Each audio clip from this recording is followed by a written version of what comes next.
All right, everyone. Welcome to Grab Lives. Thanks, everyone, for listening. And your support is such a needed thing right now. Thank you for listening in. And just for everyone who is, curious about how you can support Grab Lives, just tell people about it. I tell any firefighter, first responder, if you know anyone who's a first responder or a veteran who just needs a little bit of like guidance, it's all about sharing and our experiences together and being open about this community. We're a community of people who understand us, each other, in this line of work, in this field of existence that we're in, this public service community. So reach out and, if you have any questions or ever, always reach out to Grab Live's Instagram and ask questions about, getting certain types of treatment, people to talk to. I have so many different people to talk to. I've been fortunate enough to be connected with so many different people.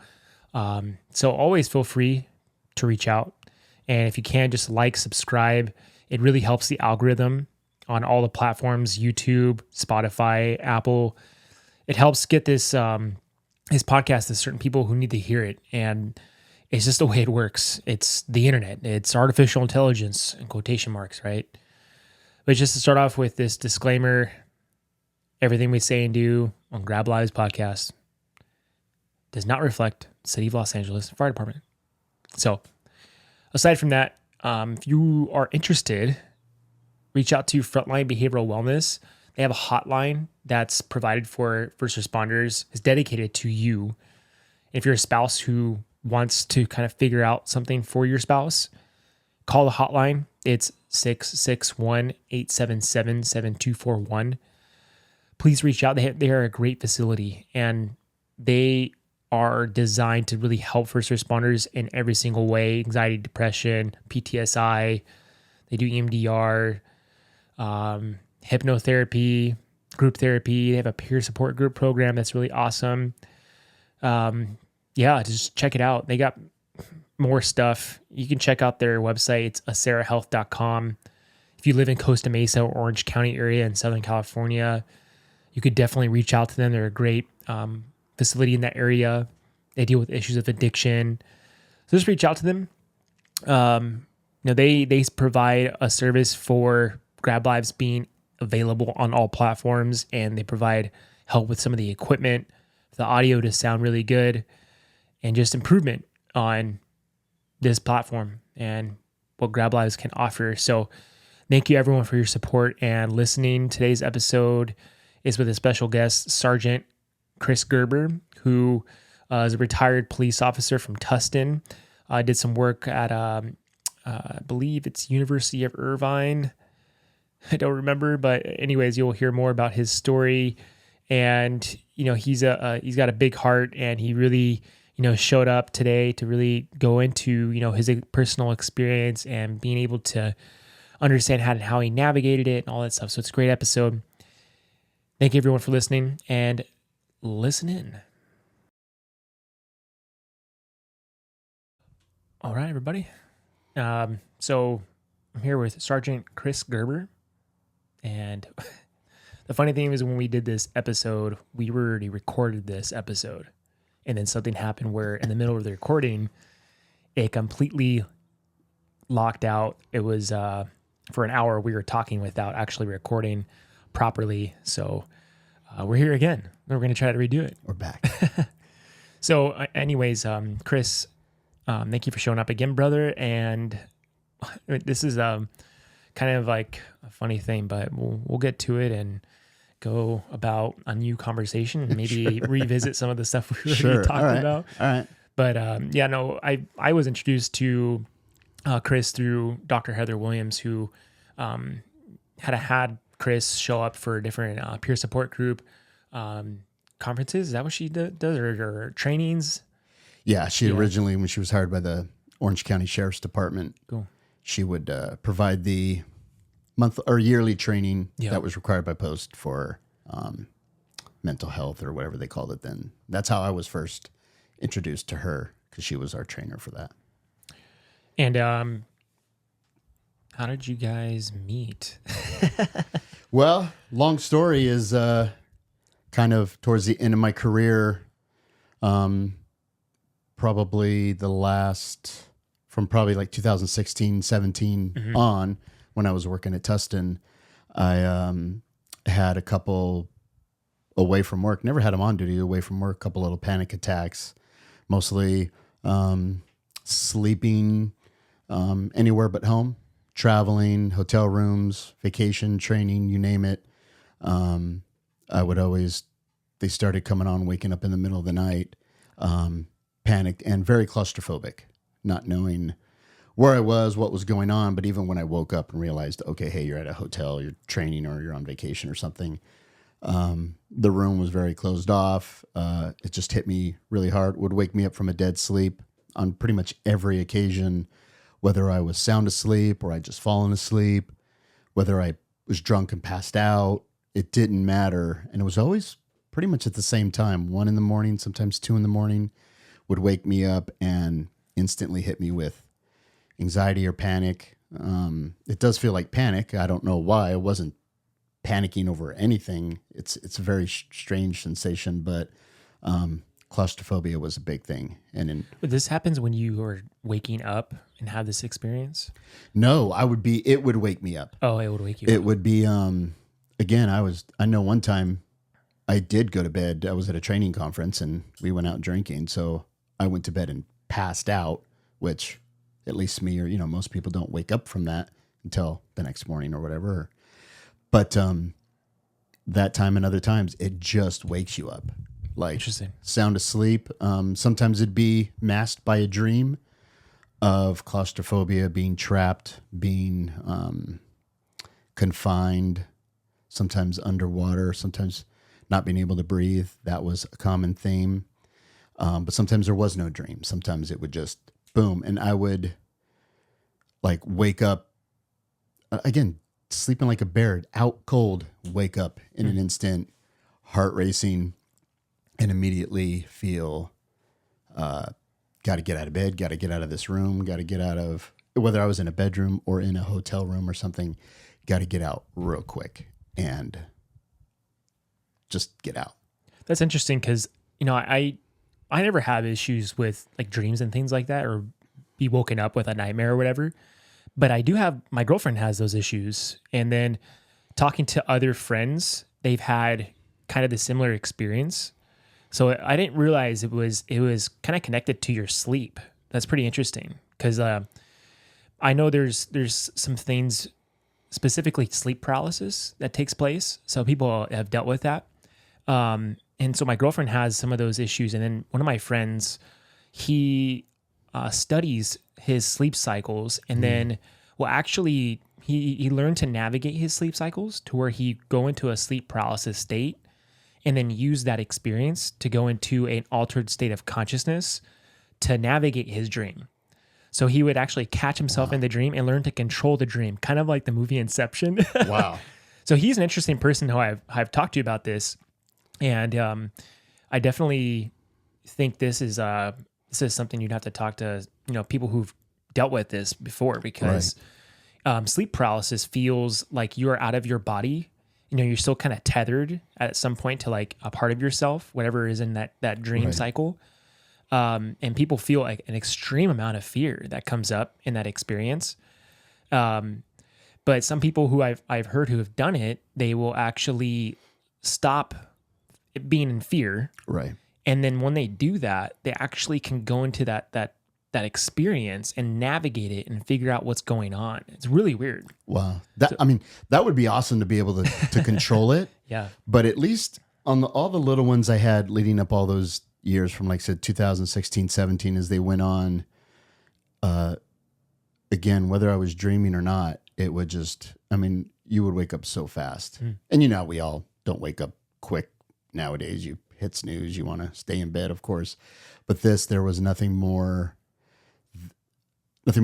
important at that moment, but to get up, it would just wake me up and I would instantly sit up and just instantly claustrophobic, which caused the panic. I guess there was some fear in it because I was like, I just got to get out, but it wasn't like I was scared of something. Again, it's hard to explain unless you've Well, I felt mean, it. it's like a frequency of think about a Right. frequency of fear, and there's subcategories of that, Right. that come up. So it's not necessarily like you're afraid of something, right? It's just Right. that it's a frequency. If you see it like Yeah. that, it's a wavelength that's kind of like branching off of that, Sure. and then you don't know what's going on, Yeah. so you don't have the knowledge or the understanding of what's happening to you. So all you can do is just like, you're like, oh fuck, it's Oh like a yeah. reaction, which is Yeah. normal. Yeah. And it was all the little ones, like I said, they started popping up. But again, mostly when I traveled, I never had them at home. I lived in a condo in South Orange County, didn't really have any there. And then even when I moved, when my son moved from San Diego back to Costa Mesa, and I moved to be closer to him, so I moved to Irvine, even in a new condo, nothing had really popped up, not even in the beginning when that place was new to me. So I didn't know. And then towards the end of my career, I got hurt a couple of times, my ankle, my shoulder, my back. So I think the first couple injuries were my shoulder. I had to go get an MRI. And I had been in CAT scans my whole life growing up because I had a lot of ear problems and tumors and stuff like that. Never bothered me once. Never had an MRI though. And then again, 2018, 19, I went in for an MRI for my shoulder and they tied me up, strapped me down, put me in that little bed, wheeled me in, and I didn't last more than a second and I had to get out. I was like, time's up. And the guy in the booth was like, nah, you're fine. Just write it out. And I'm like, you don't get it. Pull me out of this fucking thing right now because I'm going to rip. Yeah. And it was just the confined, claustrophobia, strap, not be able to be free or move, all that. It was just, so he pulled me out, tried to talk me down, unstrap me, let me sit up. I'll relax. I'll put you back in a minute. And I'm like, nope, I don't know what this is. I kind of knew it was kind of like the things that were happening when I was waking up, but this was like, I believe the first time it happened while I was awake, and that MRI machine did it 100%. So I got out, left, figured out they had open MRIs or whatever, talked to my doctor, and started asking and getting a Xanax or whatever they gave me to take just to go do an MRI. And throughout that whole process and the injuries, I got a lot of x-rays. And then I got the x-rays where they did under an x-ray and then they would inject the dye and a needle in. And those were still fine. The things would come down and be above me and stuff and okay. But MRI, I won't do a regular one anymore. I do the open ones. And even those are a little hinky because I take usually 1 or 2 Xanax to get through that. Yeah, but I wonder if you were to go inside like a hyperbaric chamber or like or like one of those No, sir. things, willingly. Because I was telling you about that like prior to recording. I was like, if you take the chance to willingly lean into something, Yeah. it's so funny how it really has an opportunity to move past it. It's just that it's difficult at first, And I was telling you prior, like that, like I've been in a state where it's claustrophobic, and Sure. and you can panic, right? And it feels like panic, but working through it, Yeah. you kind of work yourself through like a mental process. Like every time I'm working through something in my life, I always ask myself, "Are you gonna die?" That's the first question I ask myself. Are you gonna die? a good one. And I say to myself, "No." Okay, and then I realize how silly it is, and then I kind of work myself, down whatever, if it's an emotional crisis or if it's just a regular reaction to something, right?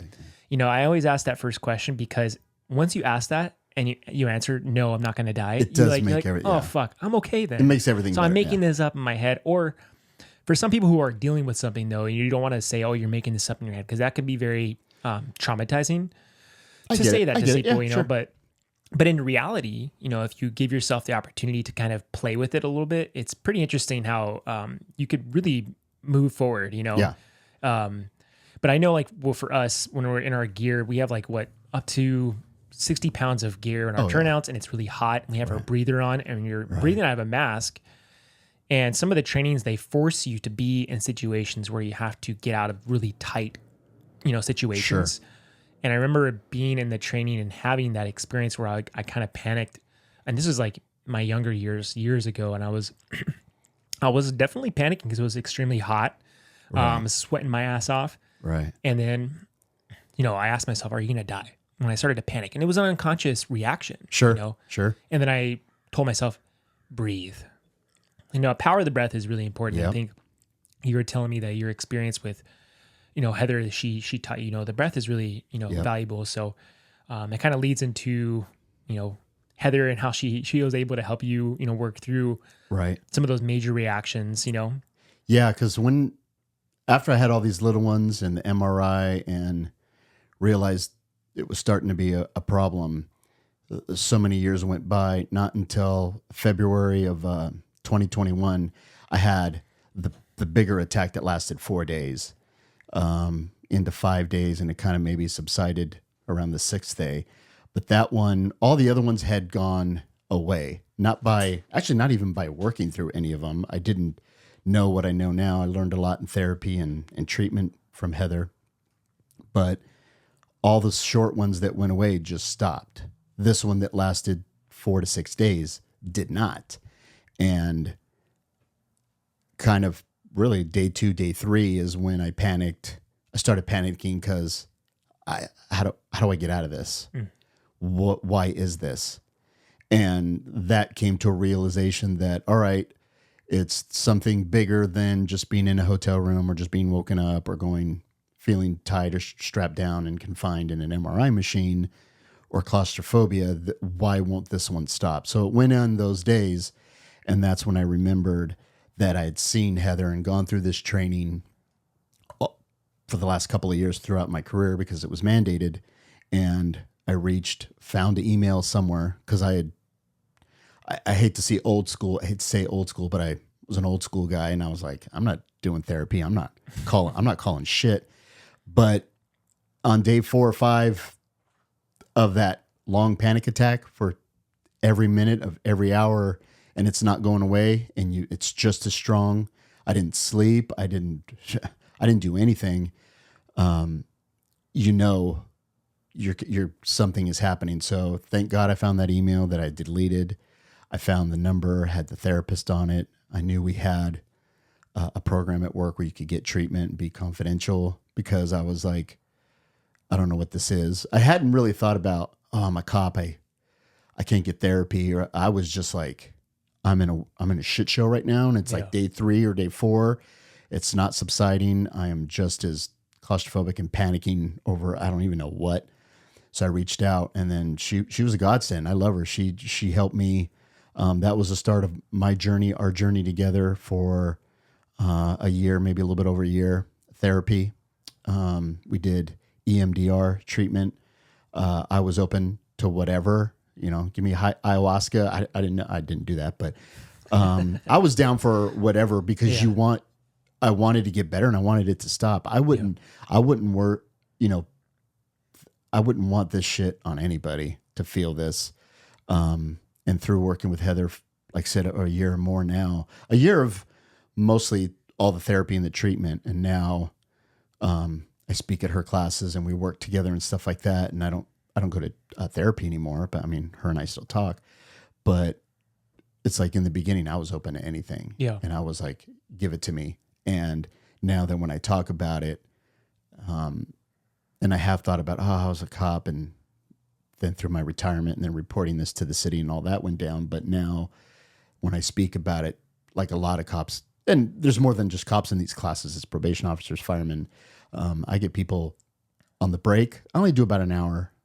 They hit me up after, they hit me up at the break, they hit me up in the parking lot. Some people just hit me up on the side and don't want other people to see. And they're like, oh, I have that too. Oh yeah. One lady told me I had it a week.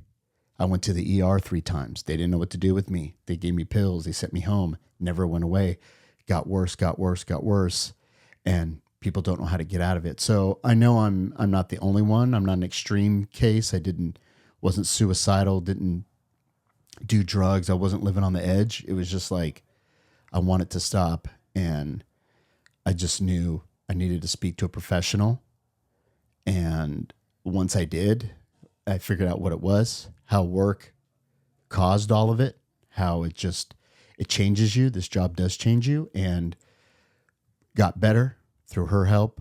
And I don't give myself any credit, and she always slaps me around and gets mad at me because I don't, but I give it to her. But now that I'm out in the open and talk about it, and I'm on this podcast and I teach it or speak at her classes, it's like I don't care what anybody thinks anymore, because, and I see the proof that people do come up to me and say, "Hey, me too, man, I'm doing that. I wake up every night too, have the same thing." And all I can say, and I'm no expert, but all I can say is, well, just get help. Just talk to somebody. You just talk to me for a second. You know, Heather's right there. She has a business. There's other therapists, whatever, wherever you're from or whatever. But that's the only start. And you'll beat it because I did. You'll feel better because I do, and it'll work out for you. And I just try to give encouragement because like I said, I didn't know what it was. Yeah. And it scares you. What is this? And then once you figure it out, the clarity that comes over you and the power you feel over something, it feels 100 times better. Yeah, I think I know when you're talking to me, I think there's just something really subconscious, that was happening, and you just had no idea why it was showing up. And that's usually what happens, is that there's a subconscious, like something that's not resonating to your system, and you're having some disagreements subconsciously. Oh yeah. And some self-conflicts with whatever is happening. And you're kind of like unaware of it until a symptom, shows its face, For sure. because things will bring itself to the surface when they want to leave, or they want to escape, or if they want to, reveal what it is. Our bodies are hyper intelligent. There's like these signals that there's constantly these things being sent out to you to show you, what's going on. And a lot of times we just don't listen. And so a part of that is understanding. I mentioned it before, is like that this awareness, this mindfulness people are speaking of. It's this connection of embodiment. It's the embodiment of the mind, the spirit, and your emotions. And so you have to learn how to integrate all three of those. And if one is sick, or if one is missing a piece, or is being neglected, there's going to be an imbalance. There's going to be a showing to you, like just like a preview of what's going to happen. And then if you don't listen, then you're going to have the grand finale. And then sometimes we don't want to get the help, or we feel shame, to want to say something until something really bad happens. And that's funny how people want to talk to you at the side and be like, "Hey man, I have the same symptom. Like, can you help me out?" And it's like, dude, you got to help yourself out. And it's about letting down the shame and realizing you're not broken. There's nothing wrong with you. It's just that you need to learn how to get the help, the proper guidance to go into it and to see what it's showing you, And so sometimes that snowball effect really takes its form as well. So you experienced that firsthand, right? And it snowballed because you started feeding it in a way, because you lost control somehow. Yep. And not saying that out of a place of like, you did this, you did that, but that's what happened. Oh yeah. And that's happened to me before. Yep. And until I learned that if I start feeding something continuously, it's gonna grow and grow and grow, and I start creating these webs around myself, and then I'm entangled. Yep. And at that point, it's really hard to be untangled. So that's why it's preventative maintenance to get guidance. And that's a lot of what this is. It's just guidance from the proper people. And even hearing when you were talking to me and stuff, I was thinking, Lisa on Heather's team, she's really helpful because she does the past life regression stuff. And which is really insightful for some people to see, like there's something else subconsciously in there, that's happening, and she's really good at navigating, what is happening at an energetic level, at an unconscious level, that's revealing something, right? Something.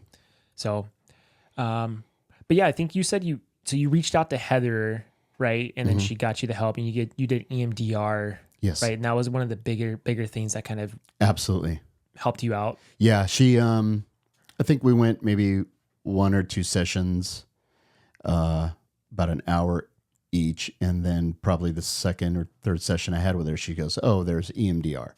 And I was like, "Yeah." I just said yes. I was like, "Yeah, let's do it." So she's like, "Here's what it is, here's what it's about," and this and that. I'd never heard of it before. And she's like, it's just, we're going to talk about it. We work through it. We're going to try to dig down and find out what caused the claustrophobia, the feeling confined and trapped and all that.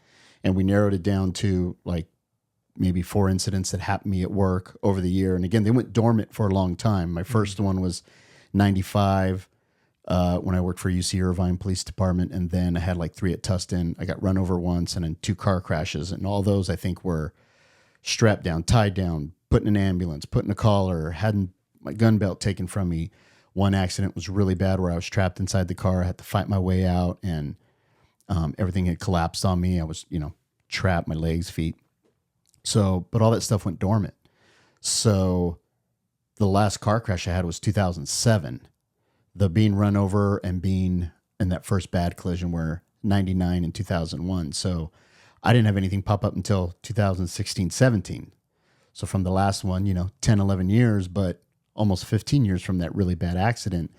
So when I talked to Heather and we did EMDR and went through that treatment during our sessions, she's like, I'm going to take you back to where it is. And she'll say it in her class. She's like, if people hear about it and you explain it, it sounds like hypnosis, but it's not. But sitting there and putting the zappers in my hand and doing everything. And I talk about it when I speak at her class, and then she jumps in and gives the true medical terminology. So I'm butchering it. I'm sorry, but it works. It took me back to the big crash and sitting there on her couch. We talked about it. You close your eyes, you work through it, and it takes you back there. But the part of the process is, okay, let's go back there. And then I'm going to show you that it's okay. And then we're going to work through it. And you might have the same feelings. I had the same smells. I put myself back there in the car, getting out, being trapped after I collided, and worked through those feelings, and then getting out, having some relief, laying on the grass of the house I crashed in front of, and then the medics and the firemen getting there. And then you work through all that and you feel it definitely felt some anxiety, some claustrophobia. And I was just sitting there in her office, felt like my feet and legs were trapped. So it's kind of like a hypnosis. I wouldn't say that's a negative thing. And then at the end of that process, she talks you out of it. And then you talk about something you like, you love, or a peaceful place or thing. So then I thought about something else that brought me peace and relaxation. And it's just a form of treatment that just helps your brain understand that you could have a traumatic incident, a traumatic thing, and now your body knows you can let it go. It stayed dormant in me for 10 plus years, that now, all right, it's letting you go. It's okay to feel that when those things come up, or if you feel it again, or you're trapped, or you get another car accident, let's say, and I haven't been in one, but if you do, think about the safe place we're thinking about now. So I ended up doing EMDR, was great.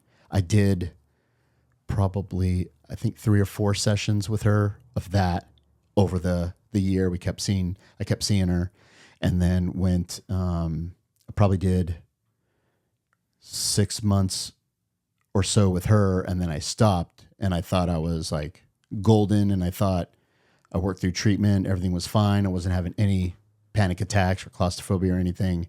And then a few months went by, I was back at work, working, everything was fine. And I went home and I had one night, lasted a few hours, but it was a strong one. It woke me up again, dead asleep, woke me up, hardcore panic, claustrophobia, had to get out of the house, go for a walk. I had to get out in the open. And then I was like, all right, I'm not so fucking badass like I thought. I still have this in my head.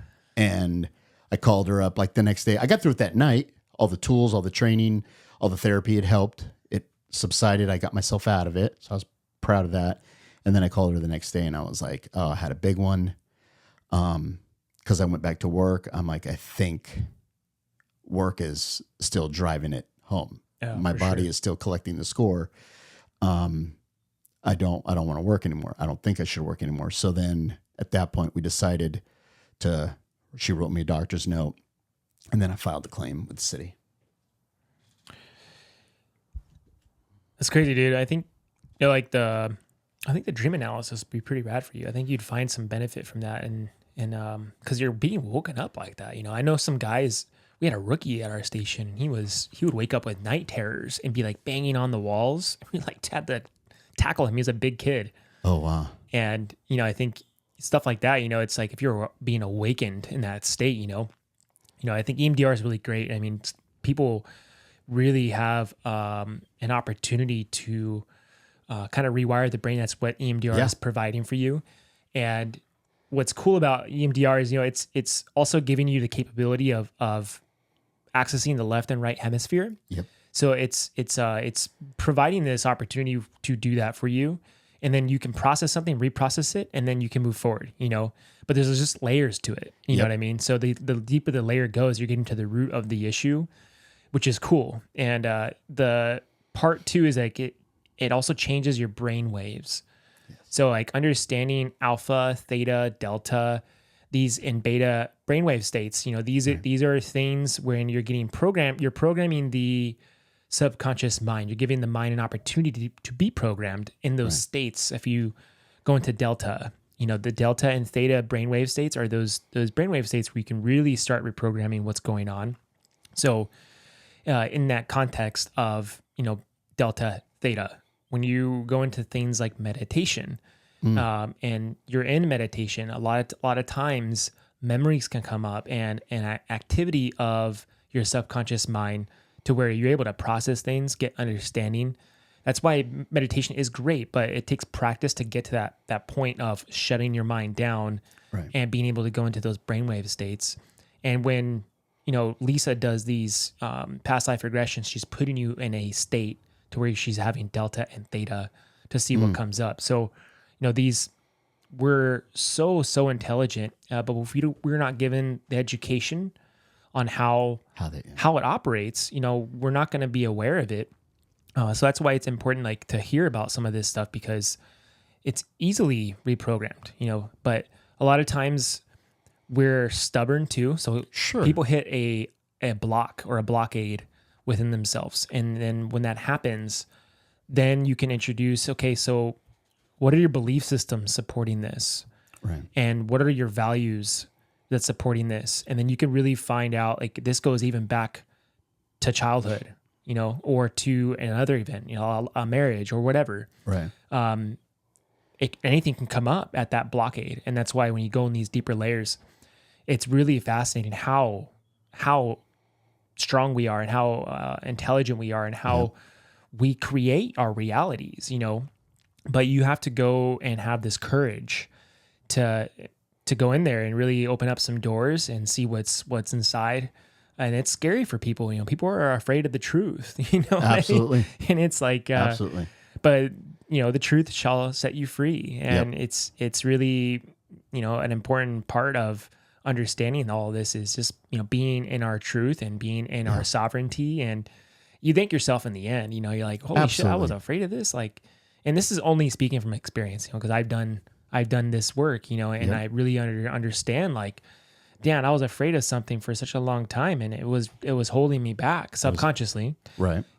And I didn't know until, and it just from things like abandonment and betrayal that I've had in my life. And I didn't want to see it, because it hurt, Sure. And a lot of times we just, we realize it's really not that hard, but if you have a group of people, who are there to support you, that's really important too. Like, Heather's great, man. She knows, she gets it. And that's why when you're with people who are relatable to what's going on, that's why that is an important factor as well, and coming from personal experience, it means a lot more for someone too. It's palpable, when I talk about these things, because it's like, dude, there's help, man. You got it. And don't wait, man, until I say that too. Until there's like this stuff, dude, that's these little small symptoms, dude, they're going to come up, man. Yep. And whether it manifests itself as anxiety, panic, or night terrors. I did there's a fireman in Long Beach, Jason Cash, I think you know him too. And he had a peer support group that met once a month. Yeah, Heather, Halos for Heroes. yeah, Yeah. exactly. Heather introduced me to him, so I started going to those early on. He doesn't do them anymore, unfortunately, or he's taking a break. But I went to those, and you hear all the stories, and Yeah. little things started for, and there's firemen, there's cops, or whatever. But like you said, the little things are popping up. It's hard to recognize them, whether you ignore them or you deny them or whatever it is. I never ignored mine. I didn't deny him. I just didn't know what was up. Why is this happening when I travel? Why is this happening when I sleep anywhere but home? Well, like, what is? So I just didn't think. I never knew it was years of being a cop, and then like that book Heather says, the body keeps the score. Is I didn't know my body was keeping track of all these things, and I was never claustrophobic. You could probably have tied me down my entire life growing up. It was never an issue. But and I took all those CAT scans, and I had a lot of medical. I had ear problems, and I had surgeries, all kinds of stuff, and it never bothered me. But man, now, and all my accidents, I was always transported, and that was part of it too. I think being in an ambulance, being confined, it's just my body kept the score, and it decided to release it. But in speaking in the classes, yeah, you guys and girls have come up to me. I know one guy came up to me, and he was a cop, and he said, he was starting to have the little panic ones that I was having. I don't know about claustrophobia, but he was having them, and he's like, but they're nothing, bro. And I was like, okay, whatever you think. I go, that's how mine started. And I just turned it on myself. I said, that's how mine started. And I didn't know what. I didn't ignore them, but I didn't even know I should get treatment. I just thought something's going on. And I go, don't let yours fester, because you'll have a big one like I did. And that one sucks. I mean, you are going to hate. I never wanted to kill myself, and I don't think you will either, hopefully. But you want it to end, and you don't know what it is. I go, so don't. Again, I'm not an expert, but I just tell him and the other people that have said stuff to me, I'm like, just don't ignore it. You're here getting peer support training at a 2-day class because you're going to be on peer support. And somebody could come to you one day with a problem it could just be a financial problem. Who knows? But if somebody comes to you and says, I'm feeling this, and I don't know what it is, I go, I hope you say, well, talk to a professional. I'm glad you come to me. Let's talk about it. And then, hey, maybe you think you want to talk to somebody professional to help you out. City provides it. This person provides it, whatever. So you have to get away from letting it scare you or letting what other people think of you scare you. Like I said, in the beginning, when I had that big one hit, I didn't think about Chris, the sergeant at Tustin, and what anybody's going to think. I just knew I was like on day 2, 3, 4, and I wanted it to end.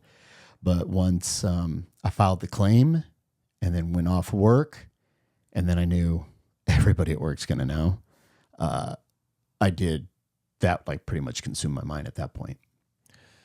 Yeah, I think that's kind of leading into the stigma that, like, people don't want to get the help, because of specifically police officers. Sure. They're afraid of, I think we talked about this prior, is like, losing your gun, losing part of your position or whatever position you're in. There's Yep.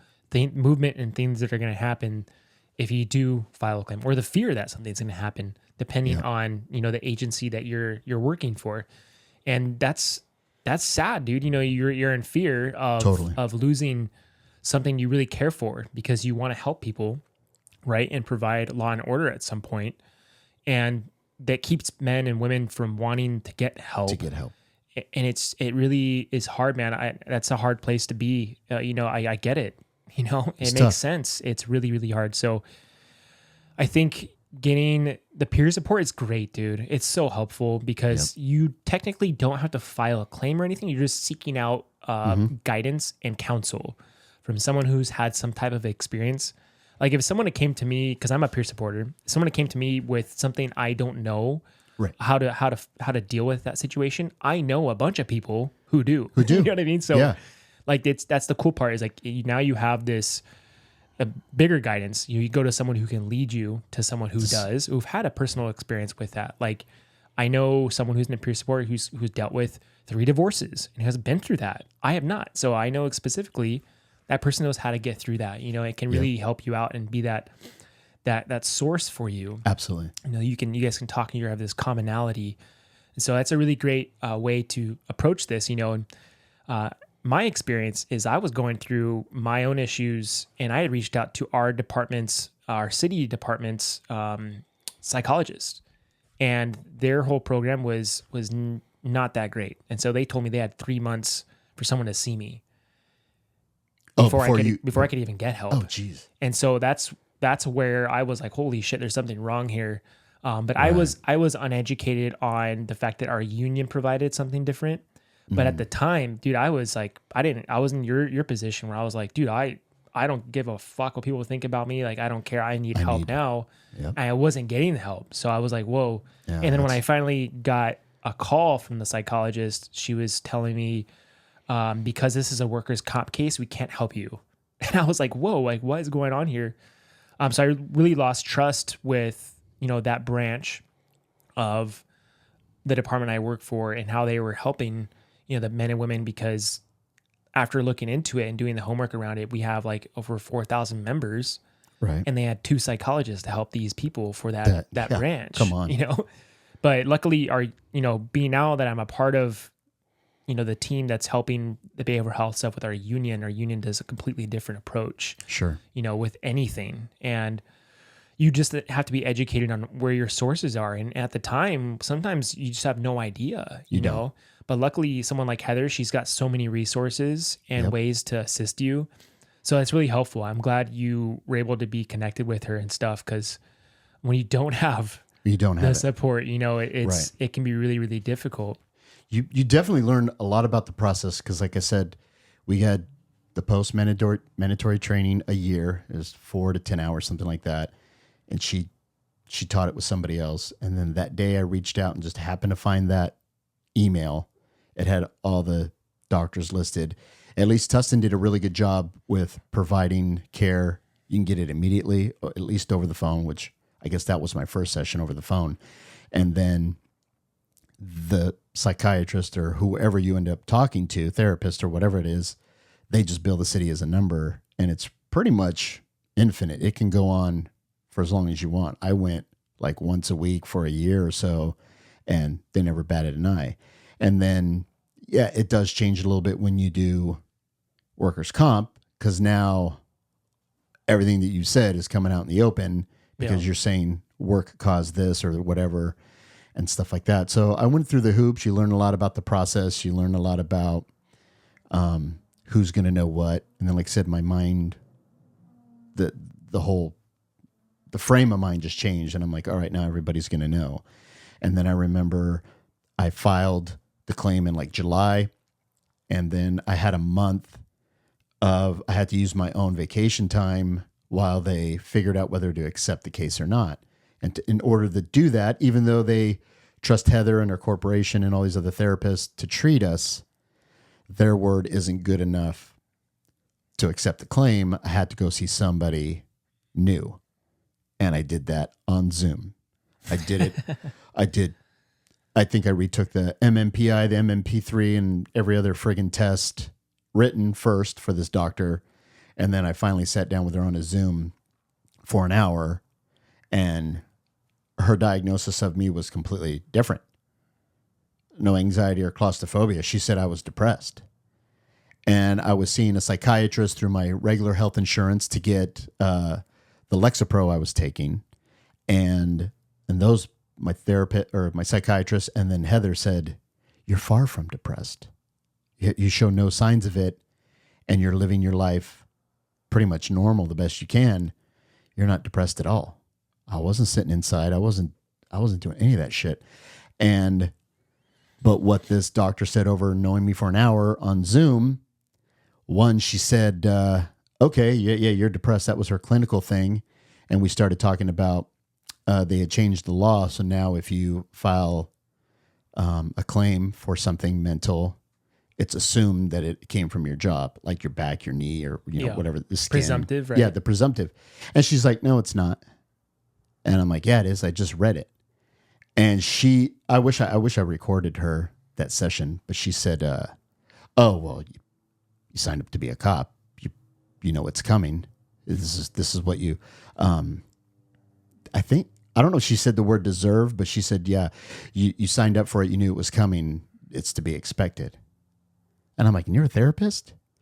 She definitely wasn't in the first responder field, and that's a good thing about Heather and her company. And I'm not blowing smoke up her ass because she owns her own company, but I think you do need to speak to a professional. But in our line of work, you need to speak to somebody that knows the lingo, knows the job description, has lived the job description, or has been out on the front lines, or whatever you want to call it, to know that we are experiencing things that are different from somebody in therapy over whatever their issue is, which is just as important. But you need a specialist. But so they sent me to this whack job, who was probably a decorated therapist. Good for her. She shit the bed, in my opinion. But what she did right enough about me got me the claim. Yeah. So like on day 30 of my last, I was running out of vacation time. She said, okay. And then the city's like, oh, she at least said you were depressed, so we'll accept it. Okay, thanks. They gave me all my time back. But like on that day, we were teetering back and forth, and the city had said, well, you just go back to work. And I told this lady, I go back to work. I submitted that thing. I go, everybody knows about it now at work. And she's like, that's confidential. Nobody knows. And I'm like, you're living in a dream world, or you're a buffoon, because I've worked at that place 26 years. Everybody knows about it. Trust me. I've been talking to people.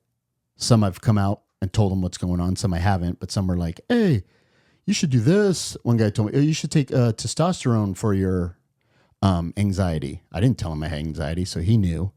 So I go, people know. And that's one of the things I thought about. I'm like, well, I don't want to go back to work because it's messing me up. 2, everybody knows about it. Yeah. And I don't want people whispering behind my back, looking over my shoulder. They'd already taken my gun, and I was like, all right, now you want to give it back all of a sudden, which is fine because I should have it anyway. There's nothing wrong with me, but okay. But they're not maybe either used to handling it on the city level, in my opinion, and maybe weren't just knowledgeable of all the terms and what everything means and how I progressed. And that's unfortunate. But well, you're even experiencing the bitter end of the stick too, of what did happen, right? Like you having these people have a version of you now, exactly, that there's something broken or wrong, which that's one of the pitfalls of seeking help, and that's what's been happening. That needs to change within all agencies. Like there has to be some way or form to just, all you're doing is you're getting the guidance, you're getting the treatment, and it could be reversed and you go back to work, and it is disappointing to see this viewpoint, and it's hard, dude. I don't want a bunch of people being stuck in this closet of hell, because and that's what's been happening is that people do have that. They white knuckle it. Yeah. And then when the world comes crashing down, their family life at home gets disturbed. That becomes their anchor point for, having peace. And when that's taken from them, now there's a divorce happening. Now there's a child custody battle. Yeah. Okay. Now that person, this is what's been happening, and people leading into suicide ideation and eventually taking their life. And this is the type of stuff that's happening, man. Yep. And on the humorous side of it, one of my favorite cop movies is The Other Guys. I've never seen that. And one of my favorite parts in the movie is like when they're in this therapist circle, right? And Will Ferrell's character, like he shot Jeter, right? Yeah. And like everyone's pissed at him, but this guy is talking to this therapist, and the therapist is like, "Now, how does that make you feel?" And he's like a Viagra pill with a face, and everyone starts laughing, and like it's just like, dude, but this is like the reality, right? Like cops are getting into these circles and these spaces, and they're afraid to be vulnerable and be true. And that's the whole point of this, is being truthful, so we can get to the root of the problem, and then we can expedite your process of healing. So in the end, even though that was a great movie, it's one of my favorite cop movies. But yeah, dude, it's fucked up, man. Like completely. how do we change this? It has to be done at a micro level first. Each Yeah. individual has Yeah. to do their inner work, and if they need some extra, people along the way, that's really helpful, man. And getting spaces to like Halos for Heroes, where Yep. you have people talking about what their experiences are, right? And then like one person's going to connect to that person's experience who has something similar, right? And Yep. then those I did two that. can become Yep. really good friends, Yep. and then they're working through their shit. So it's like those spaces are really, really great because you're number one gaining this personal connection with people, who are really relating to you. And it could be Right. from one agency to an agency across, the county. Yep. And that's what's really important about this is understanding like it's not about going to therapy and like just sitting and talking about your feelings, because that's not what it is, It's not at all. Not at all. And I think we're the decider for our ways of managing this, but there's great avenues of being able to fix whatever is that needs to be fixed. And the other part is the macro level, the agencies, the city departments. That's where things get really hairy. You start making workers' comp claims. You start, asking for help and things like that through those agencies. It's just a really outdated system that has not been supported fully until, I'd say, recently, because we've had such a great increase in depression, anxiety, Oh, yeah. PTSD, PTSI, whatever you want to call it. It's only going up. Sure. It's going up and up and up, and then until men and women start really, really, committing suicide and in chronic pain. It's like, dude, we're bombarded, and now they don't know what to do. Right. So it's just a really it hits home, man. It hits home for sure. Definitely at the Halo for Heroes, you definitely go. I would talk. I would share. It was very comfortable and safe there because then I wasn't telling too many people. Now I'll pretty much tell anybody because I want people to know that it's, and I've seen it in the class that people come up to me, but you definitely at Halo for Heroes, like you do bond with other people, but like you said, other cops and firemen, but you also cross jobs. And like across the room, there was another guy with anxiety and he was some other issues, and it was a fireman. I was like, oh, I can connect with you. One, you seem like a cool guy, and two, you're dealing with what I dealt with. And then the guy next to me was a cop from whatever agency, and he was pretty far off the deep end, having a lot of problems, a lot of issues that I couldn't relate to. And I was worried for him. I was scared for him. And then we would talk about what's the city doing, what's the county doing, how we're being treated. And he had a nightmare of a story there. Yeah. And I was like, man, and I told Heather this a couple of times I went, and we would give our rating in the beginning. How do you feel today? 10 being worse and 0 being great. And I walked in there every day. By the time I started going, I was way into therapy. I was done with EMDR. I'd done it all. And I would walk in every day with like a 2. I was feeling great. Like nothing was bothering me. Definitely no panic attacks or claustrophobia or anything. And we'd walk in there. A lot of people were, oh, today I'm an 8. Today I'm a 9. And this one guy that was from a police department came in, and he was rolling 10 every day and thought about killing himself just driving to the meeting a couple of times. That's crazy, man. And I was like, man, how can I help? How did it get this bad? And then he would talk about everything. And I'm like, all that stuff that happened to you at work has happened to me. I've seen a lot of stuff he saw and felt. I was like, I've seen that. I've seen that twice. I've seen that. I've done that. I've done that. I've done that. And I wasn't in his boat. I had my own issues, but you definitely feel and connect with people in therapy. You figure out that it is maybe one person at a time. I did realize that the cities don't know what's on the horizon. And his theory a lot was they're trying to squash me and not help me, not allow me to do things because I'm maybe the first one here. So if I just get squashed and put away, nobody else will come forward because the city doesn't want to deal with this shit show. Because it's not a bad elbow or a bad knee. That could take years, sure. Yeah. Or bad back, of course.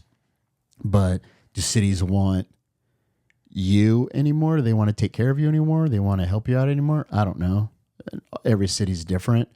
But I've been on both sides of the block with workers' comp with physical injuries and a lawsuit and trying to make that go away to having anxiety and claustrophobia issues and doing a mental claim and those kind of things. So I've been on both, but it is going to take more talking about it on a grander scale. I think it needs more awareness needs to come out, and there are agencies and there are people like Heather and her company and charities and everything that are bringing it more out into the open, like Jason Cash, and doing peer support and just continuing to talk. But I think it's still going to take a while because Tustin's going to see it more.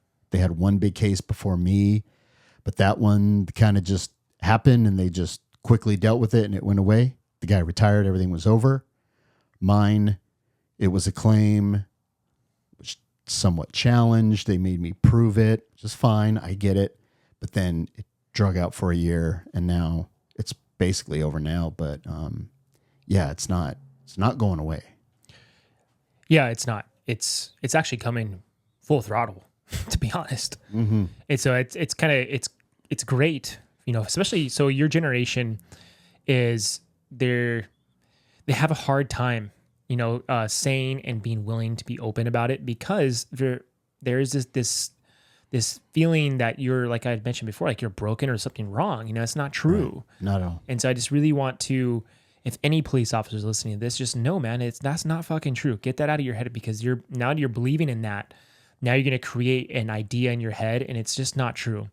And I hope that you're listening to this and recognizing, you know, like if you have thoughts that come up for you, anything that is disturbing that shows up in your consciousness is something you need to look at. And it doesn't mean you need to go to a therapist for it. It just means you need to properly understand what's going on. And, you know, it's just only from my own experience of challenging my own disturbing thoughts that would come through, intrusive thoughts of what I would label them, or anything that would come that didn't resonate with my system or just kind of like made me twitch a little bit, you know. And the moment you feed to them and create more of a distorted version of those thoughts around it, and you start feeding it, it gets worse and worse and worse. And you can stop and catch yourself at that moment and just acknowledge the thought and realize it's just a thought, you know, but there's a reason why that your mind is presenting those thoughts to you, you know, because there's something that's dormant underneath that really needs to be looked at. So I kind of wanted to, you know, even identify what trauma is, because I mentioned this in the last episode that I got almost recording, but you know, trauma is right now there's an identification for what trauma is, and there's distortion around that. You know, it's become a polarized view of what this is. You have the far right and the far left of viewpoints. Yep. The far left is like any little thing now becomes a trauma, where, you know, people are like, oh my God, that's traumatizing. And like, I'm triggered by that. And it's this, that. And it's like, dude, like you need to be bubble wrapped to walk to the store now. Right. Okay. So that's hypersensitivity to any trigger point. That becomes this left liberal viewpoint on what trauma is, you know? Right. And then you have this conservative side of it. And it's like, okay, man, like they view trauma as like shell shock trauma, when that's not necessarily true. Okay. There can be little small incidences that kind of leveled you up to, you know, making it bigger and bigger at a subconscious level. And that's been affecting you. It's been affecting your body, right, your sleep, the way you process stress, you know, and we have to come to a middle point, a neutral point to understand trauma. Right. And now I love Gerber, I think it's Gerber Mate. He's a psychologist, really love his work. And he talks about trauma. His identification of trauma is anything that disconnects you. Any point in your life you had an incident or an emotional response where you internalize something to where now it's disconnected you to your body, to your emotions, and where you even compartmentalized your consciousness to where you're numb. Right. And you've kind of stuffed away and you know, put something in a room, you locked the door and you threw away the key. That's still in there in your consciousness, you know? Oh yeah. So those are the things that disconnected you. There's a part of you that disconnected at that point. Let's say it's like, you know, you've had a mother wound with your mother your entire life and you never wanted to deal with it. Now it shows up in your relationships, right, with your connection with your spouse. Yep. And that's a clear example of why that's showing up that way, because you've compartmentalized it. You've been disconnected. You've been severed from the love of your mother. So you're unable to in turn receive love, to offer it to your spouse. Right. So this is the type of stuff that I'm kind of speaking of to greater understand, like, and not pathologize stuff either, you know, because that's another thing too. It's like this woman's labeling you as like depressed, dude, and that's not what's showing up, right? And it's like you're kind of scratching your head. You're talking to Heather. You're like, this is not what's going on, but for some reason now I'm depressed. You know, it's like, so it's great to, but with firefighters and police officers, we still have a greater awareness, you know. Sure. But for someone else who doesn't have the greater awareness, you know, and they get labeled depressed, now they get this thought in their head that they're depressed, you know, and thoughts create reality. We're very powerful at creating those things. Oh yeah. You know, and so some people can get caught off guard and be like, dude, I'm not depressed, you know, fuck that. You know what I mean? But some people will be like, they'll be like, oh shit, I'm depressed. Let me take this depression medication. And then 20 years later, they're still on it. It becomes something. You know? It becomes something. When I saw the report, because I think that one they sent to me, they made me see another guy later on down the line for the retirement part of it. But when she first saw me, and I think they even told her, you're just doing a QME or whatever, just you're going to see him, it's going to be done. So not only did she tell me I signed up for it, so I deserve it, I should be expecting these mental problems or whatever. And then she said, she said mild anxiety and then depression. And then I was already in my head like, fuck, no, I'm not. I'm far from it. Just this little thing is bothering me and it pops up. Other than that, I'm steady go. Everything's fine. And then when I talked to Heather about it, and then she was like, that's complete bullshit. And then that reinforced the positive thing. So I didn't have any thoughts. But again, they didn't go down that road. And then I went and saw, I was doing Zoom. I did a Zoom with my psychiatrist because I was still seeing her about every other week. And she was like, who's this doctor? And I'm name dropping. I give him the names. And she's like, oh, I've heard of her because I think they were in the same city. She's like, I've heard of her. And I'm like, she shouldn't be a QME. And I'm not saying she was on my side or the city side, but I go, this is what she said about me. And then my doctor is like, no, not at all. And then she's like, and then they were like, well, how do you feel about that diagnosis? I mean, it's bullshit. It pisses me off. It makes me want to fight back and prove that I'm not, because I do feel like I have an issue, and I believe it's been caused by work, but I feel great. I'm getting better, and I'm going to beat this shit, and I'm going to be right back to normal. I'm going to be fine. And I've done that. But, you know, I know cops and probably people in general, and maybe firemen too, is like, we don't want to be judged. We don't like being judged. Nobody does. And I was aware of the process. I'm going to be judged. I'm going to be evaluated. It is what it is. I came forward and I said, this is bothering me, and it's kind of tearing me apart to a point. I want out. I'm going to have to be judged. I'm going to have to talk to people. And I did. And they took all of Heather's notes, and all that's in the report. And then I went and see 2 other doctors. And the second guy I saw was actually a little more squared away. But at the end, and then in this female doctor's report, the one that said I was depressed, and I deserved everything, she said, oh, I want to continue him as a patient. He should keep seeing me. I'm like, the fuck? No, I'm not going to keep seeing you. And I laugh. Heather's like, I'm like, I don't know. And the city, they called her like, thank you. Fill out the report. And I go, no. So I kept seeing Heather I was still seeing Heather under the anonymous thing, but then they obviously knew who I was. And then I know it came to, I retired first. I'm going through the process right now, getting my medical retirement for my injuries, not my anxiety or that stuff's been cured and that's all done. But I originally retired 2 years ago normally. And Heather's like, well, I'll ask the city, you're off the books, you're done, but I'm going to ask the city for like 6 more visits on their dime. And they said no. Damn.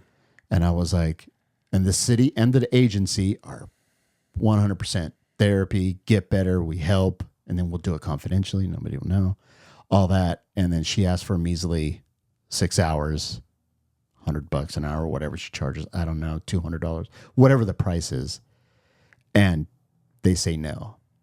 And I was like, that's pretty weak, because through this process, and they've always been, since I've been there, they've started the peer support. They started this.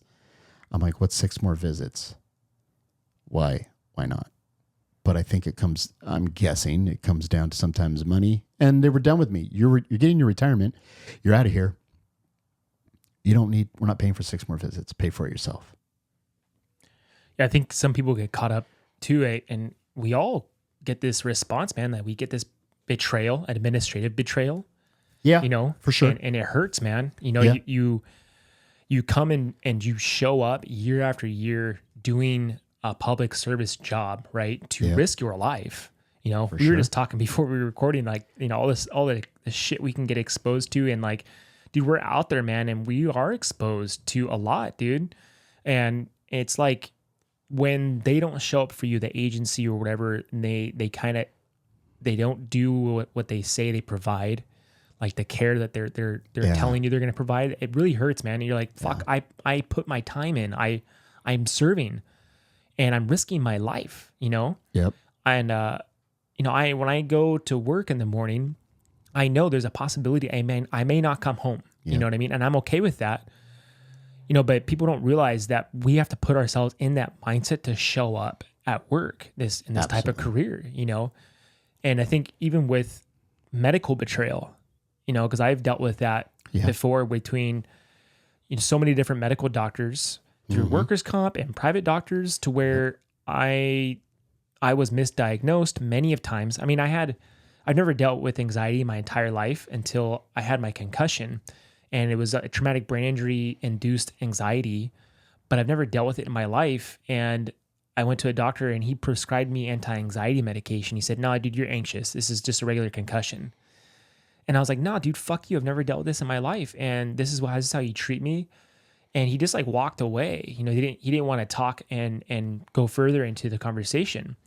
And I felt betrayed by the medical system, and that's why I took my own medical decisions in my hand, my own health in my hands, because I realized, like, the system is I think it's corrupt, man. It helps some people for certain things, but it's not designed to get you better. And that's just my personal opinion, through my own personal experience. And I feel like just because I felt betrayed because of how I was misdiagnosed, you know what I mean? And it can really get to you, man. And I think overall, you really have to, it takes time to find the proper people. And that's why I hope people listen to this podcast to see, and even reach out, "Hey, John, like, do you know anyone who helps with this X, Y, and Z?" I'm for sure. I have so many people who will help you out, if it's from body pain, chronic pain, traumatic brain injury, to anxiety, depression. I know everyone who's in different fields of work who can help you out, and that's the cool part about this is I've run into so many different people, including, Dr. Heather Williams. Yep. So there's this team now that's for people who are really having a heart for helping these people, these men and women who are serving our country, really, and our communities. There's the proper gateways to get the help you need. And it's pretty awe-inspiring, man. And meeting the people who really do care. Yeah. I know the ones who do care, and there are a lot. Yeah. There are many, many people who do care. You're absolutely right. And I think it's maybe a term that gets overused. And I said it earlier, like, we're on the front lines, but we're not at war, we're not overseas, and we're not in a military action, but we are on the front lines of our communities in America and California and the cities we serve. But I don't think it can't be really overused statement, because we are out there seeing things that other people don't see. You see things on the news or whatever, and they're all whitewashed and they don't put stuff on there, and they shouldn't. Some stuff's not hard to, or it's hard to look at, but yeah, it's like stereotypes and catchphrases are not always real, and they're not fair. Being misdiagnosed, being judged, being stereotyped, those things are not always correct. And the stigma comes with anything mental, as people get that look, they give you that look, or they act different around you, but you got to know that there's more people that care, like the Heather Williams of the world, her agency, all the doctors that work for her, other people. I've spoken at other summits. I spoke at that class with Maddie, and there were 4 or 5 doctors in there and other companies in there. And I think that's why at least we're up and we're speaking. And like you said, now I know you, you know me. You might turn somebody on to me one day and say, oh, call Chris. He's dealt with it. He's not a doctor. He's not a professional at this, but he's dealt with whatever. And speaking at this class and out Heather, people have come up to me. We had the director of medical at the fire academy or is it Santiago College? They have one or something like that. And she came up to me. She took Heather's class. She introduced me to 2 guys in Maryland who now I talk to like on a weekly basis, guys that are going through stuff. And I'm like, well, here's what I did. Therapy, EMDR, books, meditation, some of those things. Here are the meds we take. Here are the over-the-counter meds. Here are the supplements to take. Here are some vitamins. And this will work for me. Do what you want. Yeah. But I think if you open up and you realize there's other people just like you, and that there's other people that care, there's other people that can help, and there's shit that works, you will feel fine. You will probably get back to where you were. And if you ever have these feelings or anything, these things rise or get in your head again, at least you know how to deal with them. I think that was one of the biggest things I learned is that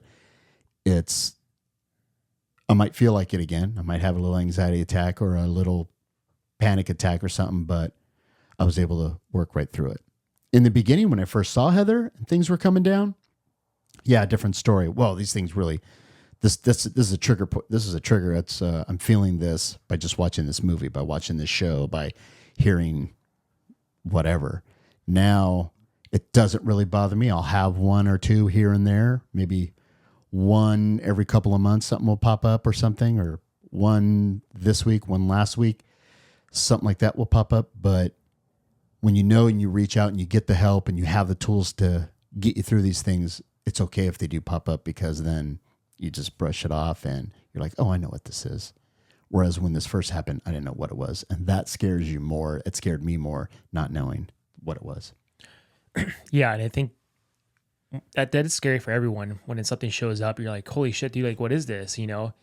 And you start to kind of analyze it and you get stuck analyzing things over and over, dude. And that's what really starts kind of going back to the same thing. You're feeding it a little bit, you know? Yeah. And it's hard to get out of that, man. I still get stuck, you know, on my own stuff. A thought will come through and I start feeding it. Like I stop myself. Yep. I'm like, hey, dude, I'm doing this again. And we're wired, and there's a programming inside of us that does this because we want to investigate something and analyze it to every minute detail. Oh yeah. You know, and that's part of what we're trained to do. Yep. You know, cops and firemen. Yep. It's like a thing, man. And at some point, it's hard for us to let go. And that's one of the things that really can make it hard when you're going into this great work, is what it's been referred to, you know, the great internal work, because everything on your outside world is a reflection of your internal world. So it's time to take greater courage to go inward. And sometimes, man, you start unraveling something and it shows up into the root of the problem, and it sucks, dude. You know, the truth hurts, and but it's gonna benefit you in the end. It's gonna really alter your life, and it ultimately takes some changes, you know, in your behavior, because that's how things show up in our lives, you know. And when we see ourselves, our hearts, and when we go there, that's when the real change comes. Yeah. You know, when you start to see, hey man, I'm not showing up for this person in my life or whatever, you know, my spouse, my kids, and I start to make some changes. And, you know, I mean, I'm speaking from personal experience again. You know, I just started got caught up in a thought the other day, because I was teasing my girlfriend's daughter, and she sees me as like, you know, her dad, you know, right. And he doesn't show up for her. And so, but I tease her sometimes, and sometimes I tease her so much like she's, you know, like a boy, you know, but she's not. She's really emotional, and and I have to understand that. And I started changing. You know, I learned when she's she's had enough of teasing. Like I got to stop Right. because, Right. and I was just thinking about it the other day. I was like, man, she's going to remember some of this stuff, and I have to take more compassion and change my perspective. But, Right. Prior to doing this work, I would have never softened to that, Yep. and I think it really opens you up to really Yeah. start growing and evolutionizing who Yep. you are. So there's benefits to this stuff, man. Absolutely. And we make these changes to impacts people's lives. I mean, for yourself, you're a great example, man. You get to, even though those times sucked, Yeah. you get to show up for people now, and it helps them, and that's kind of I like hope it does. what's happening Yep. right now. We get to go through these struggles, these conflicts in our lives, but it's an opportunity now to tell Sure. our story. Yep. And every person's experience, their story is so valuable, man. And it speaks to so many different people. And if it doesn't speak to you, it's going to speak to someone else. And Yep. that was the premises of this podcast. If it doesn't speak to the masses, fuck them. Because if it's going to hit on somebody. if it speaks to one person, that's what matters most. That's what man. matters. If it keeps people to, get out of that suicide ideation and it saves a life, that's what matters, man. But I'm glad you're able to show up, dude, and tell your story. But the only thing that I think is like, what advice would you give to officers? If they're struggling and they don't want to reach out for help, like, do you have like certain practices or anything like that you've kind of been learned along the way to help things or help other officers? Yeah, I think over time, like you said, we always, when things start to happen, or if little things start to happen to you, or you start having issues, it's first like denial. We don't really want to think of it. And then second, you're kind of like, and this happened to me, although I didn't deny the little ones when they popped up, I just didn't know what they were.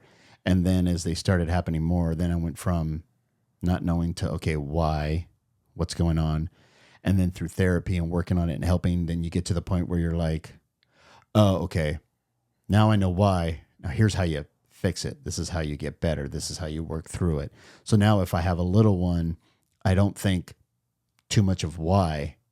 If something wakes me up in the middle of the night, maybe a couple weeks ago, I was having a dream where I was underwater and I was suffocating and it woke me up. And the claustrophobia wasn't hitting, but I just woke up with a little anxiety and a panic because that's where the dream took me. And I woke up, walked out, went to the bathroom. I didn't even have to turn on the TV. I was like, well, that was a dream. And I didn't think of why then. I was just like, I just want to go back to bed. Heart rate came down, breathing, relaxed myself. Didn't have to go outside. It wasn't a major one. I didn't even turn on the TV. I don't even think I turned any lights on. And I just went right back to bed. And that is what you learn through this process. This is why you should reach out, because you're going to get better, and then you're going to know the warning signs. Or if you miss a warning sign and something does pop up or happen, then you know how to deal with it. You know how to care for yourself. You know how to work through it. You know how to make yourself feel better. And then you know that it's going to pass, or it's going to be okay, or you can work through it. And I think my advice is, yeah, if you don't want to come forefront, come out and tell everybody, there's got to be somebody you can tell. And there's got to be somebody you trust. And it sucks because you tell the person you trust and you hope they keep it in confidence.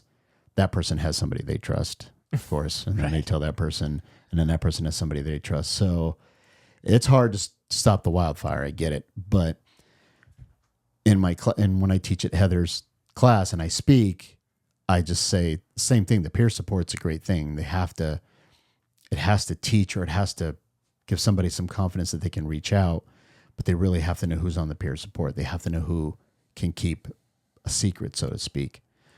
But a lot of guys don't want to do that. I've talked to a lot that I've retired with right before me, right after me. And they're like, I feel that too, Gerb. Oh yeah. Oh, but I didn't say anything. I'm not going to say anything. I guess luckily for them, they had another physical injury that they didn't have to bring up what they were feeling in their mind and things that were affecting them, sleep, anxiety, whatever, depression, whatever they were going through. But they managed to skate around it, Is it going to manifest and blow up? Who knows? I don't know. But I just think, yeah, the advice is there's got to be somebody you trust, somebody you want to share with. And even if it means just a little bit in the beginning or a little bit at a time, and, test the waters and tell somebody something, it does get easier. Especially if you get help and you realize and you understand what's going on, why it's going on, how to fix it, how to make it feel better, how to get you back to where you need to be prior, or make you even better than you were before. Whatever it is there's got to be a starting point, and it sucks.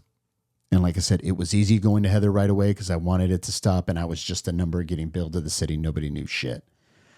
But then when I went back to work and I was high and mighty and I was back to being normal, so to speak, and I had that another one that put me over the edge, then I knew I had to come forward because I wasn't going to be able to go back to work. So that is even more difficult, and it's not an easy road. And these people that come up to me in class, and a lot of them have not come forward. And like I said, that one guy was kind of still like, "Oh, I'm fine." I'm like, well, at least you said something to me. Yeah. And now I know, and I'm not going to rat you out. I'm not going to tell anybody on you. That's your business. But you saw how you could talk to me a little bit. Just go take that one more step. Talk to somebody. Yeah, for sure, man. Well, I think we're going to close up here, man. That was a really good closing statement. Thanks. But yeah, dude, I really appreciate you and your service. And, it was really great connecting with you, and For you're sure. not living too far and stuff, and then having the prior episode Right. that we re-recorded already. But yeah, man, thank you so much for showing up. And like, dude, it's you showing up here. It does speak volume, and it does show up for others. And you're the first officer you've had on the podcast, so it'd be really great for you just tell your story, man. It was really great. So thank you again. You're Appreciate welcome. Thank you for having me. Like I said, I've listened to a few of your episodes. I listen to as many as I can, as often as I can. And I think I've listened to about, 6 of them so far. And it's the best platform out there because it's helping other people. You get a different perspective. And I think, you have professionals on here and everything. And like you said, I just hope it's getting to those right people. It's the people that just, if you just listen to this and you just hear it, that there's a bunch of us out here, whatever. And I found that out through the class. When I first went to Heather's class, I thought for sure, I'm like, I just have anxiety and some claustrophobia. Like, I think people are probably going to laugh at me and be like, dude, you're not even suicidal. Like, stop being a bitch. You can get up and talk, bro. That's cool. But you're not even like a worst case. Cause I've seen and heard other worst cases, but, nothing is too small. Nothing is too minute. You don't want to let it fester. And, it's just like what you're doing. Obviously I don't know anybody else doing it. It's the platform is what it takes, what works. And I think it's just the more word gets out, more people hear this, and the city and the admin and the chiefs and the fire chiefs and all that. If they just hear a little bit of it, that there's nothing wrong with you. There's nothing wrong with us. It's just shit happens, but we can all get better. If they can fix your knee and your elbow and everything else, the mind is so strong they can fix it sometimes even easier. And you don't need drugs. You don't need this and that. There's so many things. So it's my honor to be here. Thank you very much. I'm glad Heather put us in charge. And yeah, we need to do another one or whatever. You just let me know. Thanks, brother. All right. Thank you. All right, everybody. Thank you for listening. In reference to Frontline Behavioral Wellness, they have a hotline, 661-877-7241. They're a great facility. Their whole goal is to help other, police officers, first responders. If you want to reach out to them, they have their own peer support group program, and that hotline is a 24/7 hotline dedicated to first responders. And if you're a spouse and your husband or your wife needs help, it's even better. And so they can just have people to talk to. The spouses are a part of this problem too, or this situation that's going on too. They're affected, So they provide service, therapy, everything you need, EMDR, everything you could need, they provide for you. So reach out to their hotline if you need it. And for everyone listening, thank you so much for supporting Grab Lives. All right, everybody, take care.